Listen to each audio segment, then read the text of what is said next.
Kira ini mengusik rasa keadilan kita, Pak Menteri. Saya kira Pak Menteri sama artinya sama kami semua, Pak. Coba Pak Menteri bayangkan, Pak, di Aceh itu, Pak, orang-orang yang di pelosok-pelosok itu, Pak, dipotong 100.000, Pak, oleh negara, Pak. Gimana, Pak, hati nurani kita, Pak? Iya, musmadrasah. Aduh, mereka nggak COVID aja sudah tertatih-tatih, Pak. Loh kok kita potong dengan alasan nggak bisa? Loh buat apa kita dikasih tugas yang di tempat yang paling enak, Pak? Anggaran triliunan gitu loh. Dan ini nggak terbuka, Pak. Padahal komitmen dulu di ruangan ini juga tidak ada pemotongan dana BOS. Ketika dana BOS dipotong nggak juga ngasih tahu kita, Pak. Seolah-olah persetujuan DPR. Padahal DPR dari awal mengingatkan itu. Dan bahkan kita minta untuk madrasah swasta itu ditambah untuk kotanya atau jaringan internetnya. Kita minta ini malah dipotong, Pak Menteri. Saya yakin Pak Menteri, kalau Pak Menteri tahu dari awal, Pak Menteri pasti juga nggak setuju yang begini, Pak. Karena Pak Menteri hidup ini nggak lama, Pak. Berpikir kita tentang orang miskin itu jauh lebih mulia, Pak, daripada berpikir tentang keuntungan, Pak.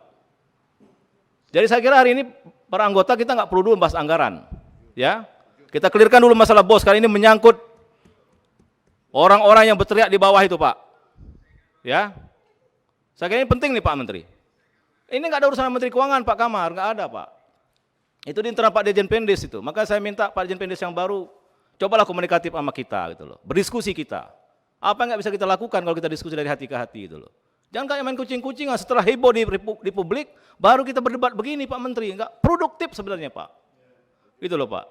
Dan ini sudah berkali-kali Pak Menteri berapa kali di permukaan di forum ini mengatakan permintaan maaf terus. Karena kesalahannya di bawah Bapak juga ngasih input nggak benar gitu loh. Terus sampai kapan kita gini, Pak Menteri? Waktu terus berjalan. Sementara yang kita layani sangat banyak masyarakat di bawah. Tolonglah Pak Menteri, tolong Pak Menteri, tolong. Ini saya menangis, Pak, mau nangis Pak saya, Pak. Kebayang saya, Pak, orang-orang di kampung itu, Pak. Makan aja susah, Pak. Orang tuanya menangis, ini dipotong, Pak. Diskriminatif, anak tiri katanya di Republik ini. Jadi saya kira anggota yang terhormat, kita harus satukan tekad, Pak, bersatu padu. Bahwa kita harus membela orang miskin, Pak.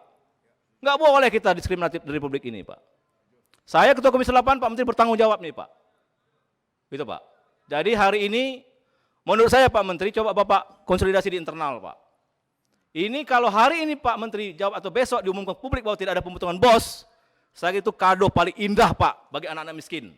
Bagi orang-orang miskin, Pak, yang sedang sekolah sekarang sedang susah.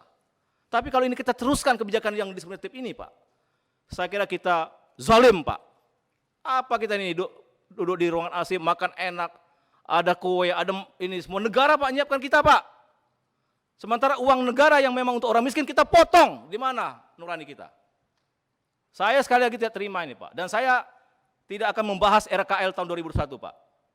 Tidak akan berani. Sebelum ini clear, kami tidak akan raker dengan Pak Menteri. Ini menyangkut ini, Pak. Sekali lagi hidup ini nggak lama, Pak. Zalim kita, Pak. Dan itu udah janji waktu raker awal. Tidak ada potong dana BOS. Faktanya dana BOS dipotong. Silakan Pak Menteri. Saya kira rapat kita nggak akan lama lagi, Pak. Ini akan saya tutup nanti. Tadi saya